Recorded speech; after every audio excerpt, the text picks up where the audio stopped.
ದೊಡ್ಡವರಿಂದ ಸಣ್ಣ ಮಕ್ಳು ತನಕನೂ ಇಷ್ಟಪಡುವಂಥ ಆಲೂ ಪರೋಟನ ಹೇಗೆ ಮಾಡೋದು ಅಂತ ಇವತ್ತು ತೋರಿಸ್ತಾ ಇದ್ದೀನಿ. ಹೆಲೋ ಎವ್ರಿವನ್, ವೆಲ್ಕಮ್ ಟು ಅಂಶ ವ್ಲಾಗ್ಸ್.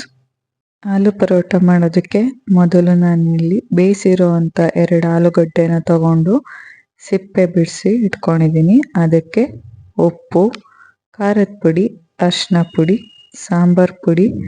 ನಾನು ಸಾಂಬಾರ್ ಪುಡಿ ಹಾಕ್ಕೊಂಡಿದ್ದೀನಿ, ಇಲ್ಲ ಅಂದರೆ ಗರಂ ಮಸಾಲಾನೂ ಹಾಕ್ಕೋಬೋದು.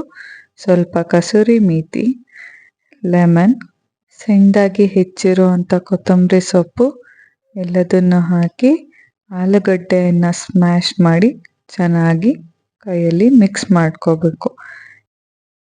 ಇದನ್ನು ಚೆನ್ನಾಗಿ ಸ್ಮ್ಯಾಶ್ ಮಾಡಿ ಉಂಡೆಗಳಾಗಿ ಮಾಡಿಟ್ಕೊತಾ ಇದ್ದೀನಿ. ನಾನಿಲ್ಲಿ ಚಪಾತಿ ಹಿಟ್ಟನ್ನು ಮೊದಲೇ ಕಲಸಿ ಇಟ್ಕೊಂಡಿದ್ದೀನಿ. ಯಾವಾಗಲೂ ನಾವು ಮಾಡ್ಕೊಂಡಿರೋ ಉಂಡೆಗಳಿಗಿಂತ ಚಪಾತಿ ಹಿಟ್ಟು ಜಾಸ್ತಿ ಇರಬೇಕು, ಇಲ್ಲ ಅಂದರೆ ಫಿಲ್ಲಿಂಗ್ ಎಲ್ಲ ಆಚೆ ಬಂದ್ಬಿಡತ್ತೆ. ಸ್ವಲ್ಪ ಹಿಟ್ಟು ತಗೊಂಡು ಸಣ್ಣದಾಗಿ ಲಟ್ಟಿಸ್ಕೊತಾ ಇದ್ದೀನಿ ರೌಂಡ್ ಶೇಪಾಗಿ.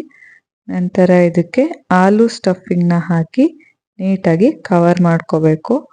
ಹಿಟ್ಟು ಯಾವಾಗಲೂ ನಮ್ಮದು ಸ್ವಲ್ಪ ಜಾಸ್ತಿ ಇರಬೇಕು ಸ್ಟಫಿಂಗ್ಗಿಂತ, ಇಲ್ಲ ಅಂದರೆ ಸ್ಟಫಿಂಗ್ ಎಲ್ಲ ಆಚೆ ಬಂದ್ಬಿಡುತ್ತೆ. ಈಗ ಇದಕ್ಕೆ ಹಿಟ್ಟು ಹಾಕ್ಕೊಂಡು ಲಟ್ಟಿಸ್ಕೋಬೇಕು. ಇದನ್ನು ತೀರಾ ತೆಳ್ಳಗೂ ಉದ್ದಬಾರ್ದು, ತುಂಬ ದಪ್ಪನೂ ಇರಬಾರ್ದು, ಮೀಡಿಯಮಲ್ಲಿ ಇರಬೇಕು. ನಾನಿಲ್ಲಿ ಹಂಚನ್ನ ಕಾಯಕ್ಕೆ ಇಟ್ಕೊಂಡಿದ್ದೀನಿ.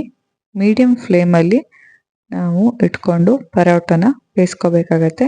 ನಾನು ಪರೋಟ ಹಾಕಿ ಮೇಲ್ಗಡೆ ತುಪ್ಪ ಸವರಿ ಇದನ್ನು ಬೇಯಿಸ್ಕೊತಾ ಇದ್ದೀನಿ. 2 ಕಡೆಯಲ್ಲೂ ಇದನ್ನು ಗೋಲ್ಡನ್ ಕಲರ್ ಬರೋ ತನಕ ಫ್ರೈ ಮಾಡಿಕೊಂಡ್ರೆ ಸಾಕು. ಪರೋಟಕ್ಕೆ ಕಾಂಬಿನೇಷನ್ ಆಗಿ ಟೊಮೆಟೊ ಕೆಚಪ್ನ ಹಾಕೊಂಡು ತಿಂತಾರೆ, ಇಲ್ಲ ಅಂದರೆ ನಾರ್ತ್ ಇಂಡಿಯಾ ಸೈಡು ಉಪ್ಪಿನಕಾಯಿ ಕೊಡ್ತಾರೆ, ಇಲ್ಲ ಅಂದರೆ ನಾವು ಬೆಣ್ಣೆ ಅಥವಾ ತುಪ್ಪ ಜೊತೆಗೂ ಹಾಗೆ ತಿನ್ಬೋದು, ಅದೂ ಚೆನ್ನಾಗೇ ಇರುತ್ತೆ. ಬೇಕಿದ್ದರೆ ಮೊಸರು ಜೊತೆಗೂ ತಿನ್ಬೋದು, ಅದು ಸಹ ಚೆನ್ನಾಗೇ ಇರುತ್ತೆ. ಈಸಿಯಾಗಿ ಮನೆಯಲ್ಲೇ ಹೇಗೆ ಪರೋಟ ಮಾಡ್ಕೊಳ್ಳೋದು ಅಂತ ತೋರಿಸ್ಕೊಟ್ಟೆ. ವಿಡಿಯೋ ಇಷ್ಟ ಆದಲ್ಲಿ ಲೈಕ್ ಮಾಡಿ, ಶೇರ್ ಮಾಡಿ, ಕಮೆಂಟ್ ಮಾಡಿ, ಸಬ್ಸ್ಕ್ರೈಬ್ ಮಾಡಿ. Thank you.